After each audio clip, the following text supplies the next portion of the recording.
Assalamualaikum warahmatullahi wabarakatuh. Waalaikumsalam warahmatullahi wabarakatuh. Bismillahi walhamdulillah. Wassalatu wassalamu ala sayyidina Rasulillah wa ala alihi wa sahbihi wa mawalah. La hawla wa la quwwata illa billah, amma ba'du. Saudara-saudara kaum muslimin yang berbahagia, di dalam kehidupan ini kita senantiasa mengambil iktibar, contoh dan teladan dari orang-orang sebelum kita. Itu sebabnya kepada baginda Nabi kita Muhammad sallallahu alaihi wasallam Allah Subhanahu wa taala menjelaskan cerita para nabi sebelum beliau dalam ayat "Tsumma naqussu 'alaika min amba'ir rusuli ma nusabbitu bihi fu'adak." Demikianlah kami ceritakan kepadamu wahai Muhammad sebagian dari kisah para rasul-rasul sebelum kamu yang dengan itu akan memperkuat hatimu, meneguhkan keyakinanmu dan memantapkan pendirianmu. Inilah manfaatnya belajar dari sejarah.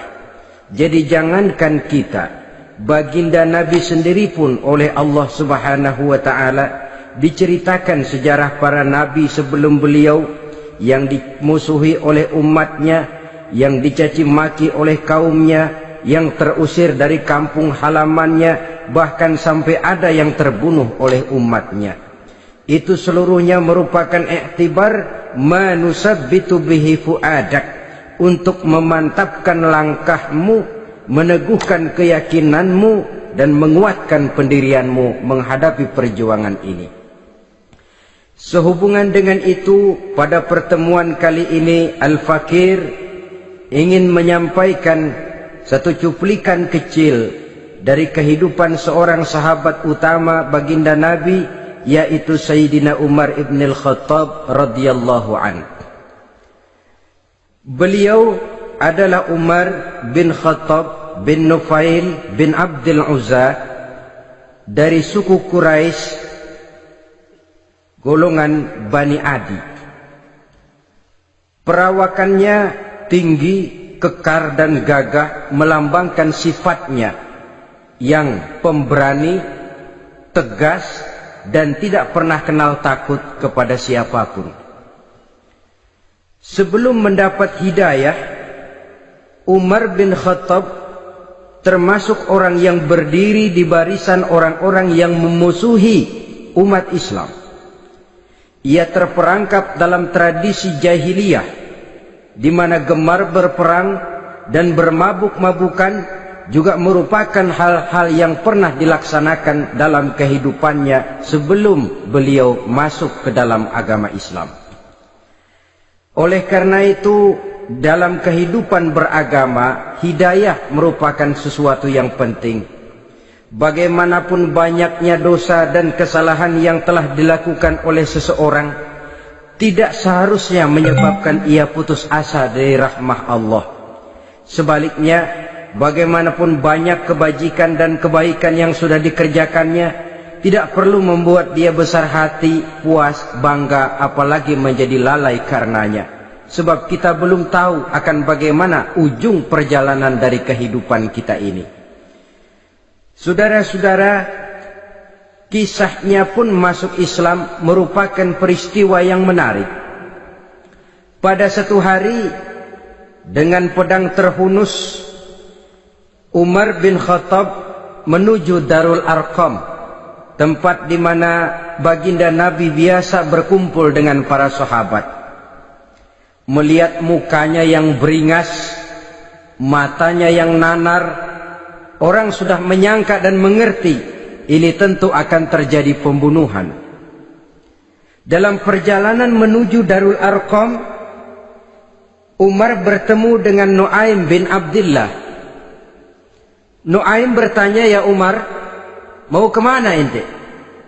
"Mau membunuh itu, si murtad itu," kata. "Si murtad yang mana?" Yang mana lagi? Itu yang memecah belah kita, yang menghina berhala-berhala kita, yang menjelek-jelekkan nenek moyang dan keturunan kita. Siapa lagi kalau bukan Muhammad? Kata Nuaim Umar, enggak salah. Tidak salah lagi. Salah Umar. Salah kenapa? Apa kamu enggak malu? Kamu mau pergi membunuh Muhammad, sementara adikmu sendiri Fatimah, dia sudah termasuk salah seorang pengikut Muhammad. Mendengar ini, muka yang memang tadinya sudah marah dan merah, tambah jadi kelabu.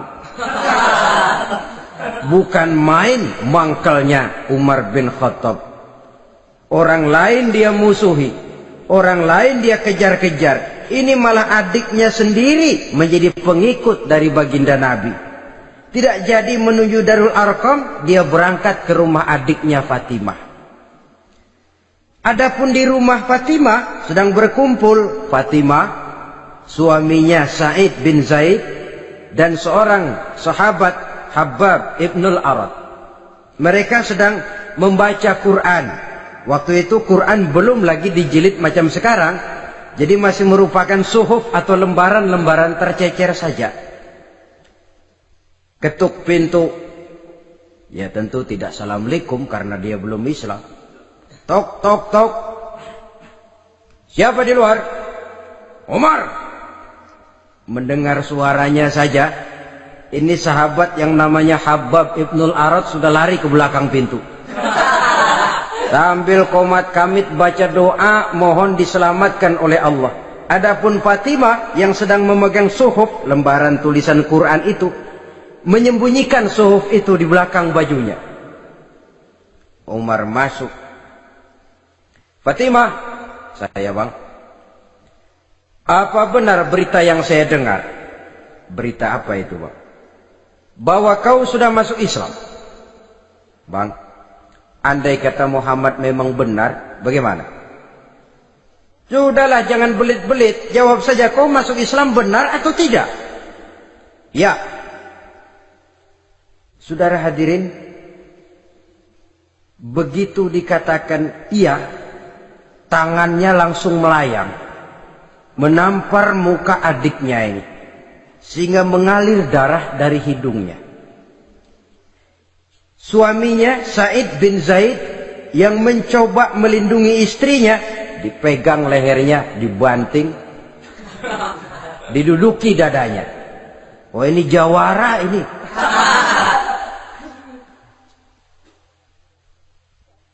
Namun pada saat sedemikian, suara kebenaran terpantul dari mulut Fatimah, adik dari Umar bin Khattab ini. Umar, apakah engkau memukul orang yang bersaksi bahwa tidak ada Tuhan melainkan Allah dan Muhammad Rasulullah? Apakah engkau menganiaya seseorang yang terpanggil untuk mengikuti kebenaran? Manusia macam apa engkau, Umar? Saudara, memang dia orang keras, tapi hatinya mudah menerima kebenaran. Sehingga mendengar kalimat adiknya ini tercenung dia sejenak, melongo, bengong kata anak sekarang. Ini kalau tidak karena keyakinan yang mantap, tidak mungkin orang ini, anak adik saya ini bicara macam begini. Umar, mengapa engkau memukul orang yang bersaksi bahwa tidak ada Tuhan melainkan Allah dan Muhammad Rasulullah? Mengapa engkau pukul orang yang mengikuti kebenaran, menerima hidayah dari Allah? Begitu yakin dan mantapnya, walaupun di tengah satu hal yang sangat menakutkan. Siapa yang tidak takut orang Quraisy berhadapan dengan Umar bin Khattab yang dikenal sebagai singa padang pasir pada waktu itu? Malahan dia termasuk salah seorang jagoan di tradisi masyarakat jahiliyah itu. Ada satu pasar yang namanya pasar Ukaz. Tiap tahun di pasar itu diadakan pesta. Pertama pertandingan syair. Jadi penyair waktu itu jadi kebanggaan. Syair-syair yang menang itu digantung di dinding Ka'bah. Jadi setiap suku akan bangga kalau mempunyai ahli syair yang hebat. Nah, lalu diadakan juga lah perlombaan balap kuda, memanah, termasuk gulat. Lah Umar ini tiap kali pertarungan mesti menang. Belum pernah ada yang berhasil mengalahkan dia. Jawara.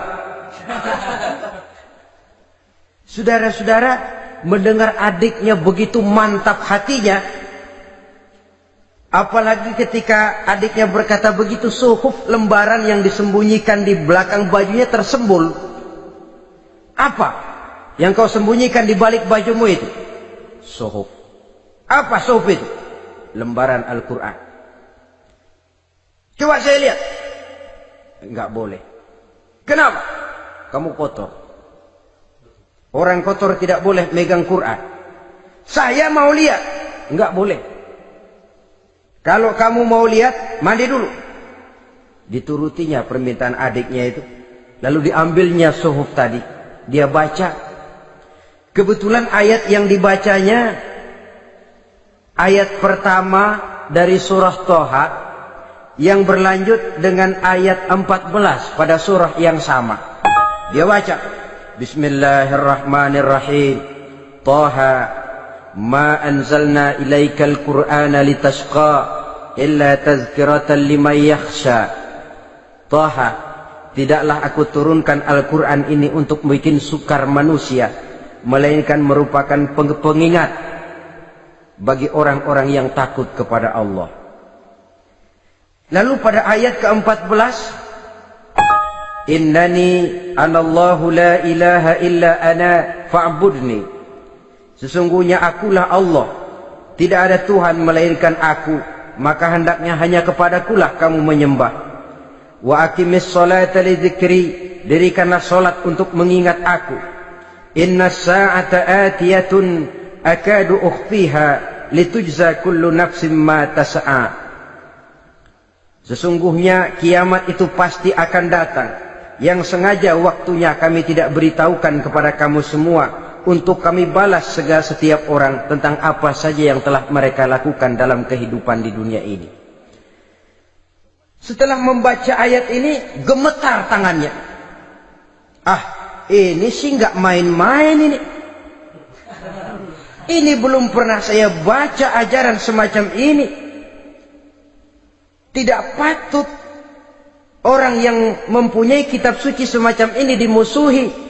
Ini sesuatu yang benar, tergetar jiwanya. Hei, Fatimah, Muhammad di mana Muhammad? Saya tidak akan memberitahu kepada kamu. Di mana? Saya tidak akan memberitahu. Lebih baik kau bunuh saya kalau memang maksudmu mau mencelakakan Muhammad. Sama sekali saya tidak akan mencelakakan dia, Fatimah. Kasih tahu saja, di mana dia? Darul Arqam. Bergegas dia menuju Darul Arqam. Di dalam Nabi memang sedang kumpul dengan para sahabat. Termasuk ada Sayyidina Hamzah yang juga terkenal jawara juga. Ketuk pintu. Ketuk pintu. Siapa di luar? Umar. Di dalam ini geger sebagian sahabat. Umar datang ini pasti bencana. Umar datang, wah, kalau istilah kampung, kerok dan urusan.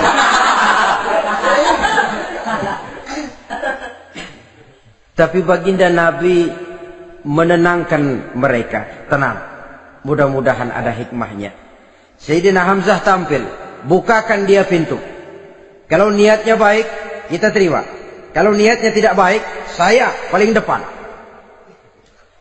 Dibukakan pintu. Begitu dibukakan pintu, Umar masuk merangkul baginda Nabi. Kemudian dengan tersendat, Ashhadu an la ilaha illallah wa ashhadu annaka ya Muhammad Rasulullah. Saya bersaksi tidak ada Tuhan melainkan Allah, dan saya bersaksi bahwa engkau hai Muhammad adalah utusan Allah. Sahabat takbir semua, Allahu Akbar, Allahu Akbar. Kegembiraan meliputi suasana ketika itu. Kenapa? Karena sebelumnya dikala Umar belum masuk Islam, dia merupakan ganjalan yang paling dikhawatirkan oleh umat Islam. Setelah dia masuk Islam, jelas merupakan satu keuntungan yang sangat besar. Dan dia tertarik kepada Islam bukan karena bujuk rayu orang, tidak karena diberikan harta, tidak karena diiming-iming oleh kedudukan tinggi. Tapi karena kebenaran, hidayah menembus hatinya melalui wasilah ayat dalam surah Thaha yang dibacanya melalui suhuf yang dipegang oleh adiknya tadi. Sejak saat itu berubah 180 derajat Umar bin Khattab radhiyallahu anhu. Tetapi tetap dengan sifatnya keras, tegas, dan tidak pernah kenal takut kepada siapapun. Cuma kalau sebelum Islam, dia kerasnya kepada Islam. Setelah dia masuk Islam, muter arah. Kepada siapapun yang memusuhi Islam, dia bersikap keras, tegas, dan tidak pernah kenal takut. Bahkan setelah beliau masuk Islam, satu hari ketika di Darul Arqam kumpul-kumpul, waktu itu Nabi belum berdakwah secara terbuka karena pengikut masih sedikit. Sayyidina Umar usul, "Ya Rasul, ada apa Umar? Alasna 'alal haq fi mamatina wa mahyana." Ya Rasul, bukankah kita ini berdiri di atas sesuatu yang benar? Bukankah mati kita, hidup kita untuk melaksanakan sesuatu yang benar? Bala ya Umar, betul Umar. Wallazi nafsi biyadih, innakum la'alal haq in muttum wa in hiyitum. Demi Allah Umar, kata Nabi, sesungguhnya kamu dan kita semua berdiri di atas kebenaran, hidup ataupun mati. Setelah mendapat jawaban begini, Umar masuk kepada tujuan pembicaraannya. Izan ya Rasul, fafimal ihtifa. Kalau memang begitu ya Rasul, kalau memang kita yakin kita berdiri di atas kebenaran, kita hidup karena kebenaran, kita mati pun memperjuangkan kebenaran, fafimal ikhtifa. Kenapa mesti ngumpet-ngumpet?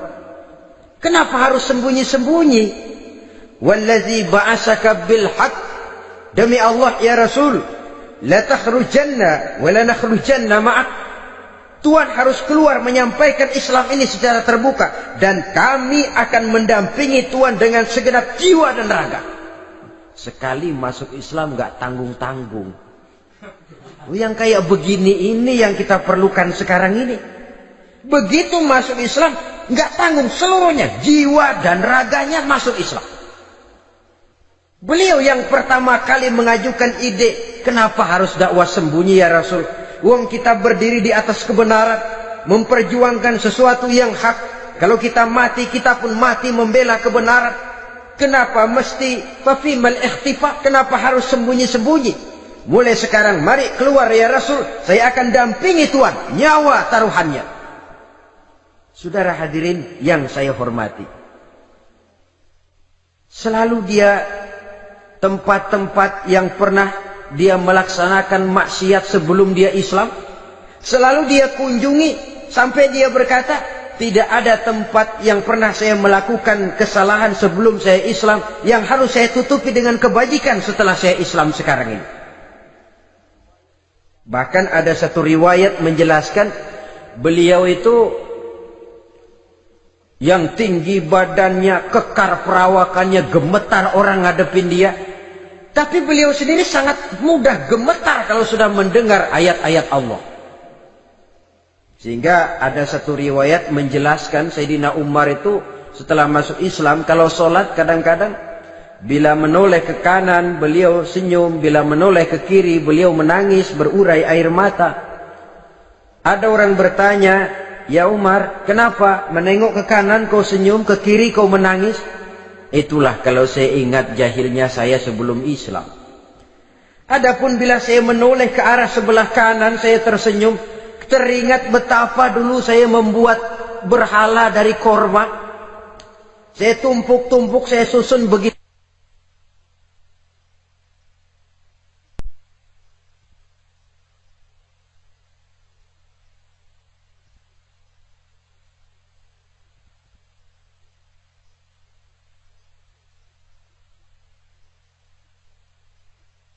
Itu rupa, setelah saya sembah saya makan itu kurma.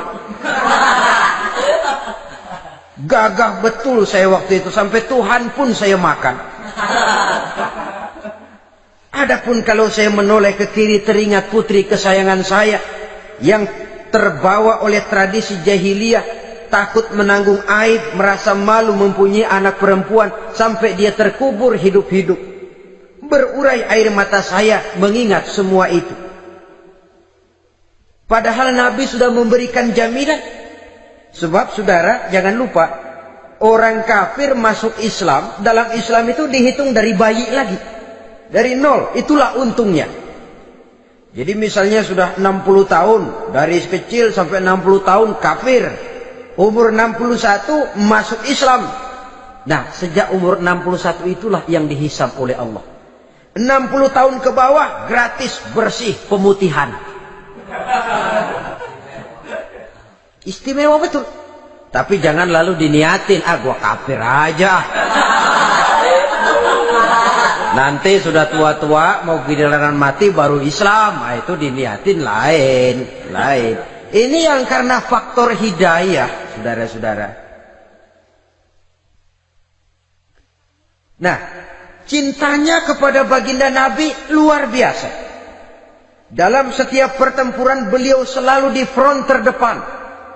Bahkan demikian cintanya sampai ketika hari di mana baginda Nabi wafat, saudara-saudara. Disampaikan berita wafat Nabi kepada Umar ini. Ya Umar, baginda Nabi sudah wafat. Kamu ngomong apa? Baginda Nabi sudah wafat. Bukan sedih, nyabut pedang, keluar matanya melotot. Siapa yang bilang Muhammad mati, saya tabas batang lehernya. Begitu cintanya beliau kepada baginda Nabi, sampai-sampai nggak menerima kalau Nabi wafat. Taruhlah nggak bisa mati bersamaan, bolehlah mati beriring-iring saja barangkali maksudnya. Saudara-saudara, cabut pedang, kelayaban kemana-mana. Ayo, siapa ngomong Muhammad mati, saya tabas batang lehernya. Sampai bertemu dengan Sayyidina Umar, Sayyidina Abu Bakar. Di tempat orang banyak, Sayyidina Abu Bakar yang bijaksana ini pidato. Ayuhan nas, man kana ya'budu Muhammadan, fa inna Muhammadan qad mata. Wa man kana ya'budu Allah, fa inna Allah hayyun la yamut. Wahai manusia, barang siapa yang menyembah Muhammad, maka Muhammad sudah mati. Tetapi barang siapa yang menyembah Allah, Allah akan hidup selamanya dan tidak akan pernah mati. Mendengar pidato ini, Sayyidina Umar sadar bahwa sebenarnya yang tidak bisa mati itu cuma Allah.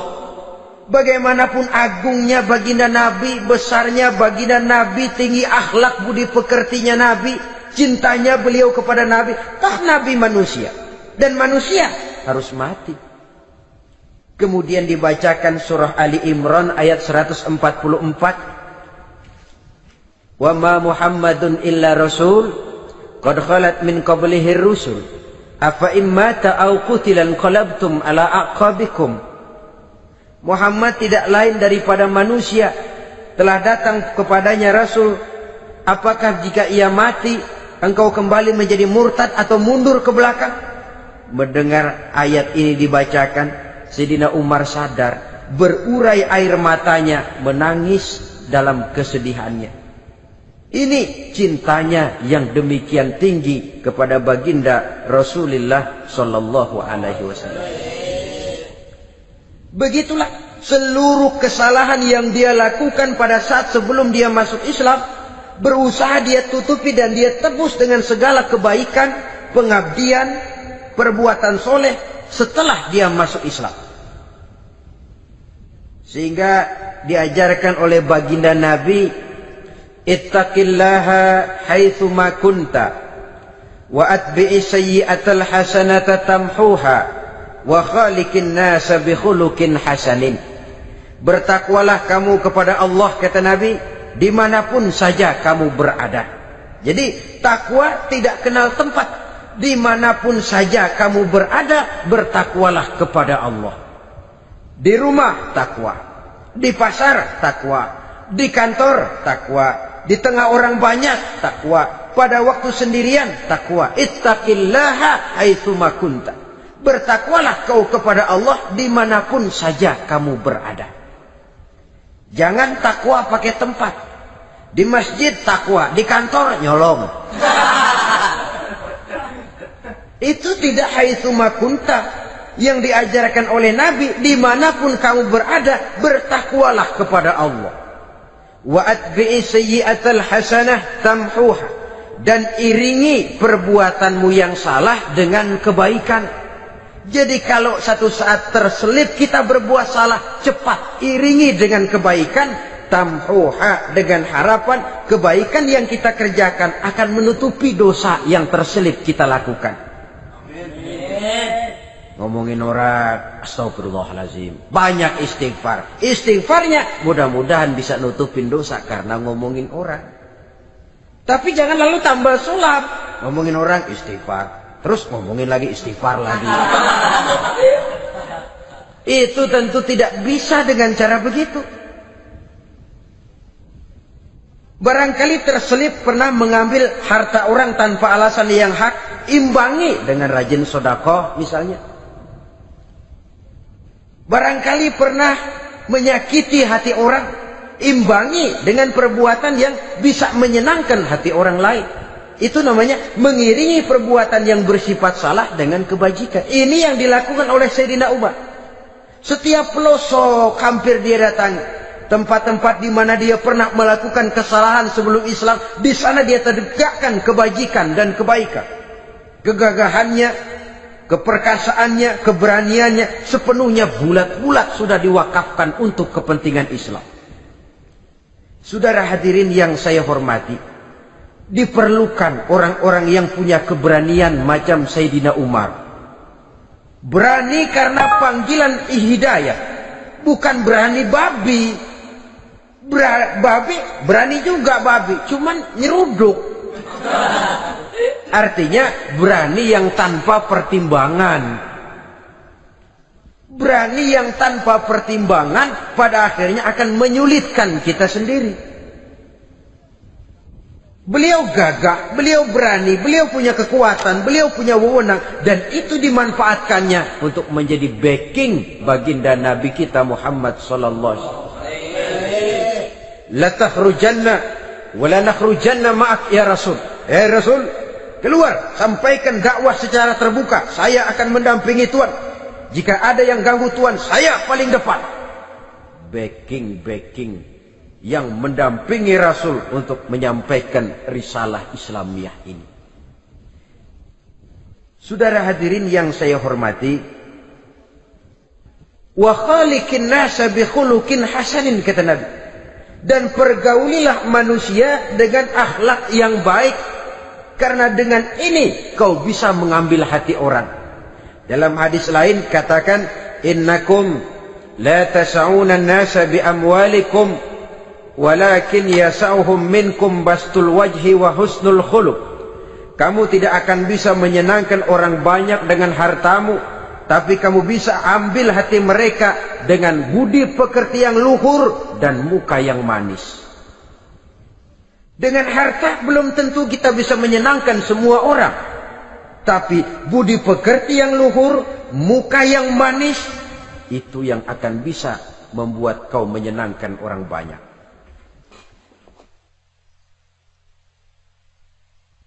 Setelah baginda Rasul wafat, pernah ketika berkumpul, Sayyidina Abu Bakar berkata kepada Sayyidina Umar, "Ya Umar, saya baiat kamu untuk menjadi khalifah."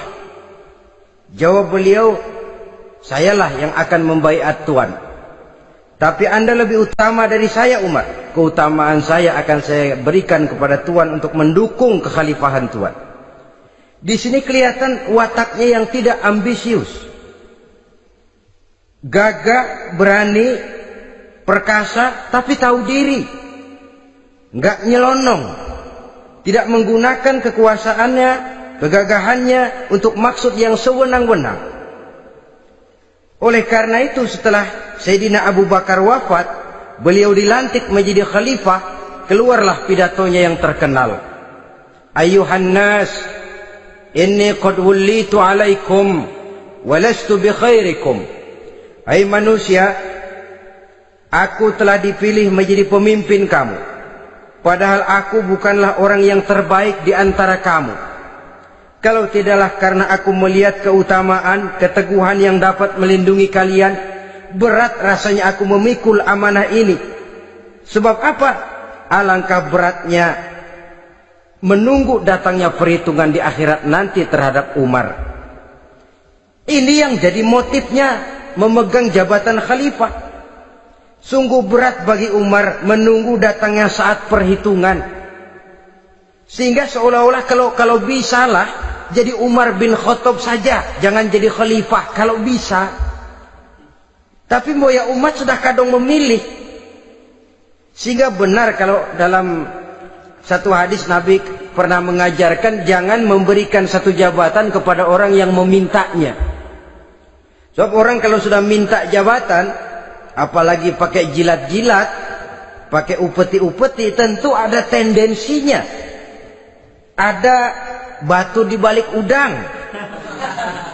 Kalau udang di balik batu kan mungkin nggak kelihatan, tapi kalau batu di balik udang kelihatan betul itu. Ada maunya, ambisinya. Jangan memberikan satu jabatan kepada orang yang memintanya. Seakan di batinnya Sayyidina Umar menyesali. Kenapa Umar nggak jadi Umar saja, kok mau jadi khalifah gitu. Alangkah berat perhitungan buat saya di akhirat nanti. Nah, setelah jadi khalifah, sebagai satu i'tibar, saya akan mencoba mengemukakan beberapa sifatnya yang menonjol untuk pelajaran buat kita semua. Pertama, sikapnya terhadap keluarganya setelah beliau menjadi khalifah. Kedudukan sebagai keluarga Umar bin Khattab bukan merupakan kedudukan istimewa. Itu ditanamkan betul kepada keluarganya. Jangan karena bapakmu khalifah, lalu mentang-mentang anak khalifah kau merasa dapat fasilitas, merasa bisa berbuat semau-maumu. Kau harus punya tanggung jawab dan beban moral, memberikan contoh yang lebih baik kepada rakyat. Ini yang ditekankan kepada keluarganya. Kalau beliau mau mengeluarkan undang-undang, undang-undang itu lebih dahulu dibicarakan di tengah keluarganya, kumpul anak-anaknya. Ini akan ada undang-undang begini. Siapa di antara kalian mau mentaati, persilakan. Yang tidak pun persilakan. Tapi saya ingatkan, kalau ada dari keluarga Umar yang melanggar peraturan yang saya keluarkan ini, saya akan menghukumnya 2 kali lipat karena dia keluarga saya. Menghukumnya 2 kali lipat karena dia keluarga saya. Jadi bukan mentang-mentang anak babe lalu kebal hukum. Tidak. Siapa yang di antara kalian melanggar peraturan ini, akan aku kenakan hukuman 2 kali lipat karena dia keluargaku.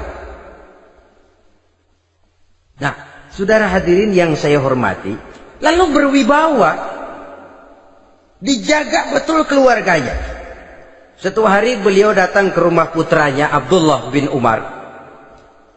Ketika masuk dilihatnya Abdullah bin Umar sedang makan daging. Makan daging. Merah muka Umar. Mentang-mentang anak khalifah ya. Mentang-mentang anak Amirul Mukminin ya, kamu makan daging. Lihat tuh rakyat kita masih banyak yang kelaparan, makan daging, makan roti keras. Padahal itu halal. Sesuatu yang diperoleh dengan usahanya sendiri. Tetapi begitu hati-hatinya Umar untuk menjaga pandangan orang. Keluarga khalifah merupakan beban moral sebab akan dijadikan contoh oleh rakyatnya. Mentang-mentang anak khalifah ya makan daging. Lihat tuh rakyat, roti keras digarotin. Lain saat beliau pergi ke satu pasar. Di situ dilihat ada sapi gemuk-gemuk. Tempat lain sapinya kurus-kurus. Tanya, ini yang gemuk-gemuk sapi siapa? Sapi Abdullah bin Umar. Sapi anaknya. Panggil Abdullah bin Umar, suruh sini. Datang anaknya. Abdullah bin Umar, bagaimana ceritanya sampai ini? Begini, Bapak. Dahulu itu dengan uang saya beli sapi kurus-kurus. Lalu saya rawat. Saya berikan upah orang untuk merawat sapi-sapi itu. Sampai sekarang dia menjadi gemuk. Akan saya jual dan keuntungannya tentu sesuatu yang halal. Subhanallah, kata Umar. Kau ini anak Amirul Mukminin. Jual sapimu. Ambil modalnya, untungnya, masukkan baitul mal untuk urus kepentingan orang Islam. Dia nggak mau anaknya terlibat bisnis, dompleng kekuasaan ayahnya. Karena mentang-mentang anak khalifah lalu segala macam bisnis lancar. Orang takut karena apa? Anak babe. Ada lagi. Pada waktu pembagian harta ghanimah, putri beliau yang namanya Hafsah, ini adalah istri baginda Nabi, meminta bagian. Kaum kerabat ayah, ini kerabat khalifah, kitalah dulu kerabat. Kalau kau kerabatku, maka jatahmu nanti dari ayahmu. Harta ini masih lebih banyak dibutuhkan oleh orang-orang Islam. Nanti belakangan, kalau ada sisanya. Belakangan kalau ada sisanya. La haula wala quwata illa billah.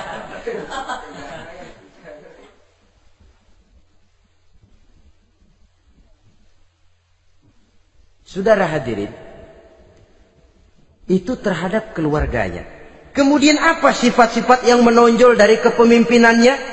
Pertama, kesederhanaannya.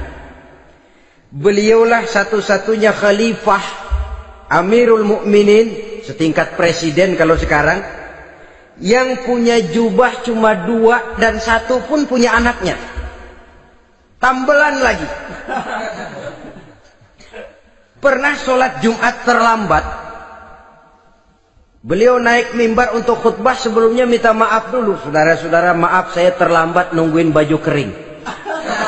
Seorang khalifah nungguin baju kering. Sederhana dalam kehidupannya. Mari kita ambil satu cerita lagi. Pada waktu beliau jadi khalifah, yang diangkat jadi gubernur di Mesir adalah Amr bin As. Amr bin As hidupnya lebih mirip kaisar. Istananya besar, pakaiannya bagus-bagus.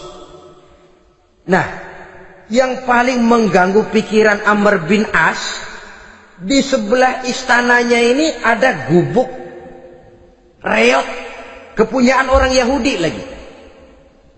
Ah, ini nggak pantas bener, masa di samping istana gubernur ada gubuk reot. Orang Yahudi lagi yang punya. Ini mesti, udah, bikin saja rencana, panggil dinas tata kota, bikin planning. Di sini mau dibangun masjid, proyek negara. Bikin gambarnya, susun anggarannya, tender. Saudara-saudara, si Yahudi yang punya gubuk reot dipanggil. Yahudi, ada apa, Pak? Kamu tahu nggak? Enggak. Iya, memang belum saya kasih tahu.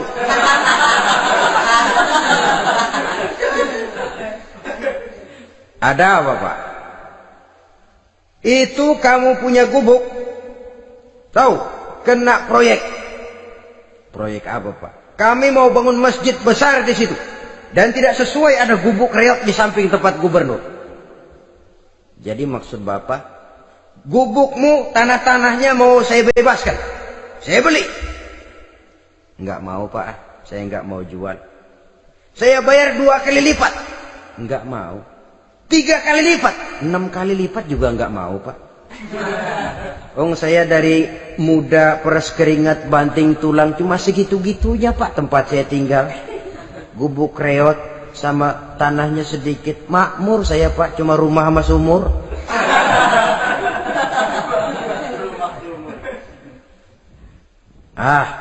Ini Yahudi kelewatan juga. Akhirnya turun perintah, sudah, kalau dia nggak mau dibebaskan, gusur saja, tarik, ambil bulldozer. Digusur. Yahudi ini berurai air matanya. Aduh, begini jadi rakyat kecil, udah jatuh ketiban ember lagi. Tapi pikir-pikir Amr bin As kan bukan yang paling atas. Dia kan cuma pejabat, masih ada atasannya lagi. Lapor lapor. Yahudi ini berangkat ke Madinah. Bayangkan dari Mesir ke Madinah. Jalan. Di sepanjang jalan dia pikir membanding-banding. Kalau gubernurnya saja istananya begitu mewah, apalagi khalifahnya. Kalau gubernurnya galak main gusur, apalagi khalifahnya. Dan saya bukan orang Islam, apa dia lemin ngadu? Apa dapat tanggapan? Berangkat dia sambil harap-harap cemas. Sampai di pintu kota Madinah, dia temui orang lagi tidur di bawah pohon korma. Selamat siang Pak. Ada apa? Pak. Apa? Mau lapor. Lapor apa? Bapak tahu Khalifah Umar bin Khattab? Tahu? Istananya di mana Pak? Istananya di atas lumpur. Di atas lumpur. Di atas lumpur. Pengawalnya banyak Pak. Banyak. Siapa Pak? Yatim piatu, janda-janda tua, orang-orang miskin, orang-orang lemah. Itu pengawalnya. Pakaian kebesarannya apa sutra apa Pak? Pakaian kebesarannya malu dan takwa. Saya nggak ngerti Pak. Itulah Umar bin Khattab. Lalu orangnya sekarang di mana Pak? Di depan ente. Rupanya yang dia tanya itulah orangnya. Gemeter Yahudi ini, keringat bercucuran. Coba, istananya di atas lumpur. Sebab beliau berprinsip, bagaimana saya bisa menghayati nasib rakyat kalau saya tidak merasakan apa yang mereka rasakan? Bagaimana saya nggak bisa tahu sakitnya lapar kalau saya belum pernah kelaparan? Itu prinsipnya. Istananya di atas lumpur. Para pengawalnya yatim piatu, janda-janda tua, orang-orang miskin, orang-orang lemah dan tidak mampu. Dan pakaian kebesarannya malu dan takwa. Kamu dari mana? Dari Mesir Pak. Ada apa? Mau laporan gubernur Bapak di Mesir yang namanya Amr bin As. Kenapa? Main gusur aja Pak. Ceritanya? Iya, dia mau bangun masjid. Kebetulan di areal itu saya punya tanah sama gubuk segitu-gitunya. Saya nggak mau dibeli, digusur Pak. Saya mau mencari keadilan. Begini. Kamu lihat tempat sampah itu? Lihat. Di situ banyak tulang. Coba kamu ambil kemari satu. Tulang unta, bawa sini. Bingung Yahudi. Pak, saya kemari mau cari keadilan. Kalau tulang mah di Mesir juga banyak Pak. Sudahlah, pokoknya kau ambil saja tulang itu. Dicoker-coker dapat dikasih. Tulang itu digaris lurus oleh Sidina Umar dengan ujung pedang. Red. Nah, nih, kau bawa kepada Amr bin As. Makin bingung itu Yahudi. Suruh bawa tulang cuman digaris. Nanti saya ngomong apa Pak? Sudahlah, kasih saja. Pulang dia. Sampai di Mesir. Tuan Gubernur, ada apa? Saya baru menghadap khalifah. Kemudian beliau sampaikan ini, dikasih tulang. Amr bin As melihat tulang ada goresan lurus dengan ujung pedang, gemetar. Badannya keluar keringat dingin. Panggil kepala proyek. Hei, proyek batal. Masjid nggak jadi didiriin. Itu gubuk Yahudi diriin lagi. Ini Yahudi makin bengong. Ini gubernur dapat tulang doang segitu takutnya.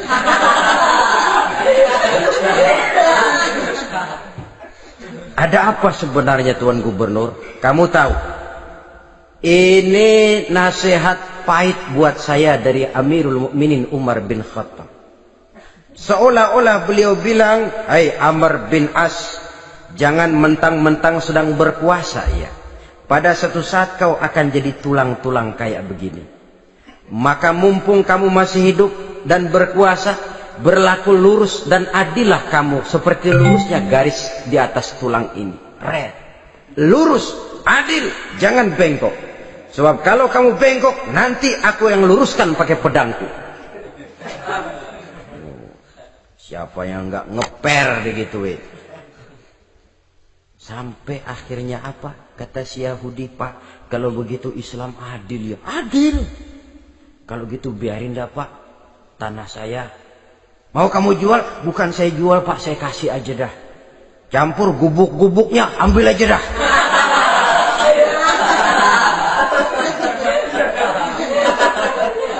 Masuk Islam si Yahudi ini oleh karena keadilan dari Umar bin Khattab. Begitulah kesederhanaan hidupnya. Sampai saudara, yang ironi betul, pernah Utsman bin Affan, Ali bin Abi Thalib, Thalhah dan Zubair kumpul mendengar berita bahwa Sayyidina Umar ini punya hutang. Bayangkan, seorang khalifah untuk melangsungkan hidupnya sampai punya hutang. Padahal Baitul Mal di bawah kekuasaannya. Berunding Utsman, Ali, Thalhah, Zubair. Kalau kita langsung ngomong sama Umar nggak enak dong, dia nggak bakalan terima. Lewat putrinya aja, Hafsah deh. Baik. Hafsah ngomong sama Umar, Abah, kenapa? Bagaimana kalau honor Abah ditambah, ditingkatkan supaya hutang bisa ketutup? Hafsah, saya Abah. Siapa yang nyuruh kamu ngomong begitu? Enggak ada. Ada. Saya tahu ada ini. Kalau nggak ada kamu nggak mungkin ngomong begitu. Tapi orangnya kalau saya tuntut mereka mungkin nggak mau. Sekarang saya mau tanya Hafsah, kau kan istri Rasul, betul? Nah, saya mau tanya, suamimu makanannya apa? Daging? Bukan. Roti. Tempat tidurnya kasur empuk? Bukan. Kain kasar yang kalau musim panas kami bentangkan, kalau musim dingin separuh buat tidur, separuh buat selimut. Pakaian yang dibelikan untukmu berapa banyaknya? Cuma 2. Nah, itu guru saya.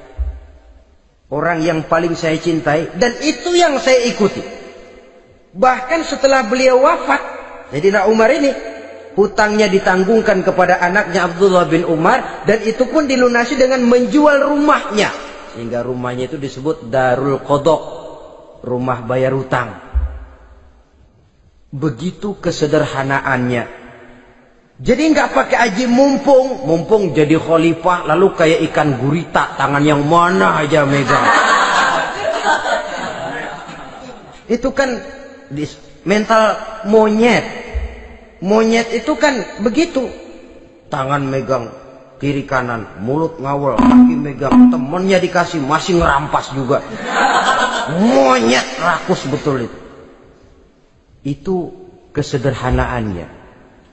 Kenapa kesederhanaan ini timbul? Karena sikap zuhudnya.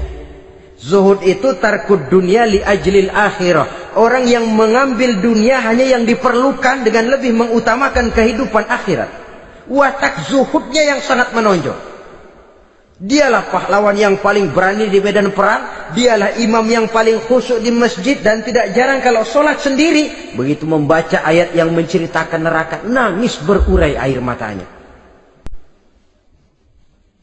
Saudara hadirin ma'asyiral muslimin rahimakumullah.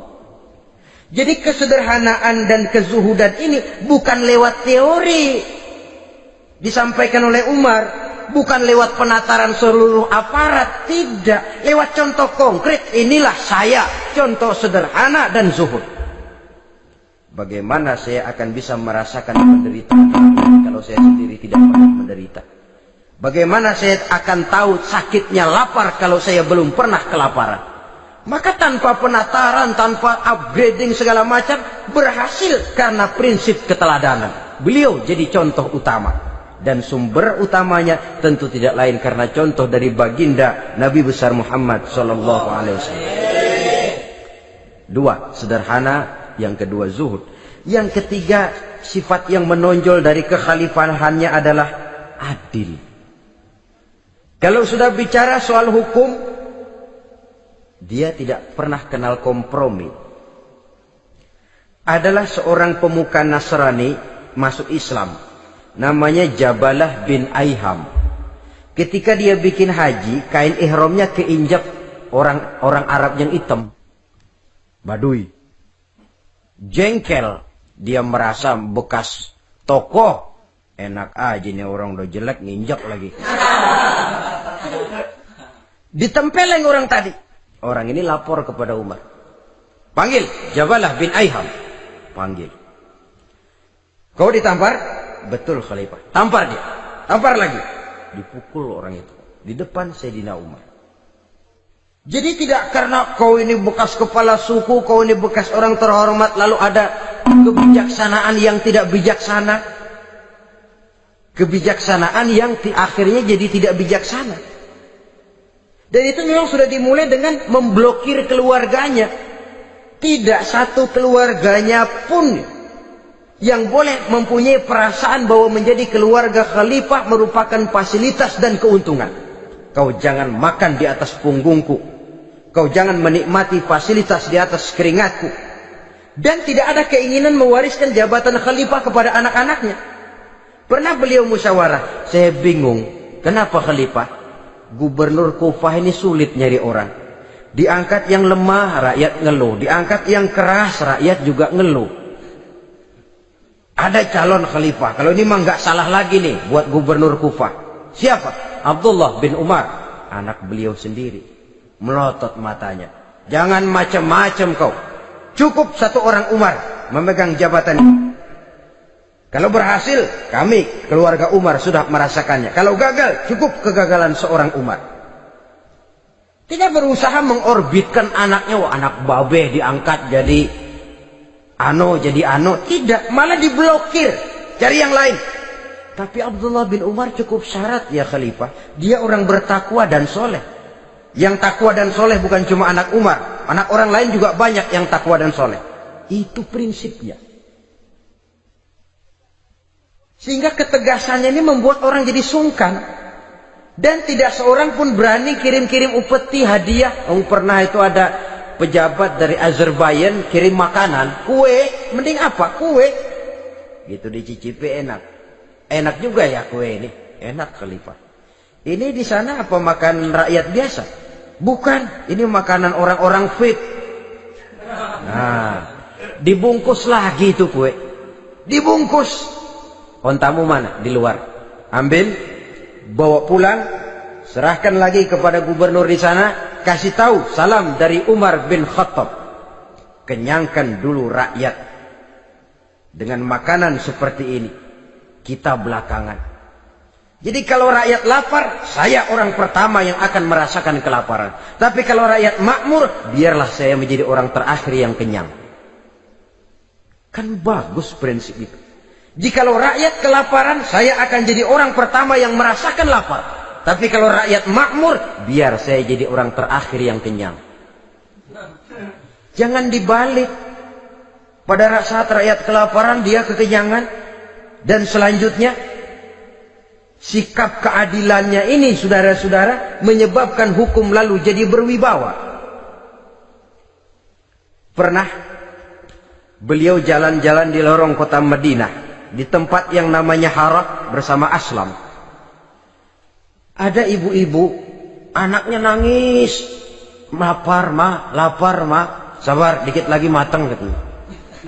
Emang tuh ibu lagi ngerebus, bunyi air ngegulak, luguk. Umar lihati dari jauh, belum juga matang. Nih anak dari nangis, lapar, sampai capek nangis, sampai tidur. Anak tidur, Umar samperin, Bu, yang masak apa sih kok nggak bisa matang? Saya nggak masak apa-apa Tuhan. Itu pating kerubuk apa? Ketika dibuka ya cuma air saja. Subhanallah, ibu sudah ngebohongi anak ibu sendiri. Habis harus bagaimana Tuhan? Saya sudah nggak punya makanan untuk dimasak. Sementara perut nggak kenal kompromi. Jalan satu-satunya ya terpaksa anak saya bohongi. Saya bilang sebentar lagi matang sampai dia tidur sekarang ini. Memangnya Khalifah Umar gimana sih ngurusi rakyat? Subhanallah, dia orang zalim. Dia yang memegang urusan kami, tapi dia nggak tahu nasib saya. Anak kelaparan, keluarga terlantar. Oh begitu. Iya, zalim betul Umar bin Khattab itu. Kalau begitu ibu tunggu sebentar. Dia pulang bersama Aslam menuju Baitul Mal. Dia ambil tepung 1 karung, dipikul sendiri. Dipikul sendiri. Kata Aslam, ya Khalifah, biar saya yang bawa. Jangan. Kenapa Khalifah? Apa kau kira kau sanggup mikul dosa saya di akhirat nanti? Biar saya yang mikul sendiri. Dia bawa ke tempat tuh ibu-ibu. Dia masakin sendiri. Nah bu, sudah matang, persilahkan masak. Makan. Alhamdulillah Tuan. Mudah-mudahan Allah memberkahi Tuan. Tuan lebih baik dari Umar bin Khattab yang zalim itu. Memang sebenarnya Tuan siapa? Kata tuh ibu. Saya. Iya. Saya ya Umar bin Khattab yang ibu bilang zalim itu. Gemetar si ibu. Gemetar si ibu. Tapi memang peka dan menghargai kritik orang. Tidak membungkam setiap orang yang nadanya sumbang atau berbeda. Kadang beliau berkata, saya khawatir karena orang terlalu segan dengan saya, lalu nggak ada yang berani negor kalau saya salah. Kan begitu biasanya. Karena sudah terlalu segan, lalu semuanya orang mau diaminin saja. Asal dibilang nggak benar, marah, jengkel. Lalu disingkirin, maunya diiyain, inge kulonuwun. Oke bos. Beliau bilang, saya khawatir kalau tidak ada orang yang mau menegur kesalahan saya jika saya terlanjur nanti. Tahu-tahu muncul orang, demi Allah, saya akan menegur Tuan dengan pedang saya ini. Cerah mukanya, senyum bibirnya, alhamdulillah, anak muda, saya memerlukan orang macam kau. Yang berani berkata iya terhadap yang benar dan tidak terhadap yang tidak benar, apa dan bagaimanapun resikonya. Di sini kelihatan sikap beliau menghadapi orang yang berbeda pendapat. Keadilan, keberanian dan ketegasan, cepat menerima kebenaran merupakan serentetan dari sifat-sifat utama beliau sejak masuk Islam sampai menjadi khalifah yang kedua. Bahkan dengan jasa beliau, Islam kemudian tersebar, menembus dinding Jazirah Arabia, memasuki Bizantium dan Persia, sehingga beliau juga dikenal sebagai periode Al-Futuhat Al-Islamiyah. Nah, saudara-saudara, inilah cuplikan kecil dari kehidupan seorang agung dan besar yang memang sangat terbatas kata-kata untuk melukiskan kebesaran itu. Namun yang secuplik ini mudah-mudahan menjadi sumbangan moral dalam rangka kita memperbaiki diri menuju kehidupan yang lebih baik. Terima kasih banyak atas segala perhatian. Mohon maaf atas segala kekurangan. Usikum wa nafsi bitaqwallah. Wassalamualaikum warahmatullahi wabarakatuh.